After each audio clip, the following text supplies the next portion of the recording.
This video will guide you through the steps necessary to ensure a perfect fit for your new Vikingbags XL tank bag. Follow these steps to properly secure your bag and you'll be ready to ride. Your new XL tank bag includes the following: the tank bag with front straps attached, magnetic flap with rear straps and rain cover. Remove the seat.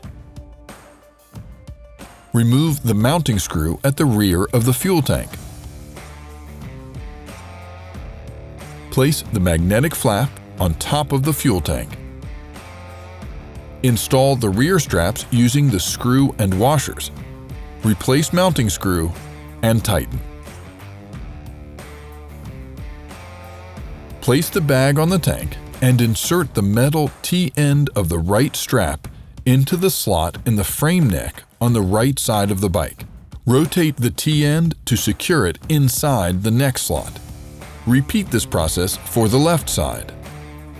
Next, connect the tank bag to the rear strap and pull the strap ends to tighten. Your bag should be mounted firmly with little to no movement. Once your bag is secure, replace the seat. Your new XL tank bag is now mounted and you're ready to ride. The Vikingbags quick release system allows you to quickly and easily remove the bag for your next adventure.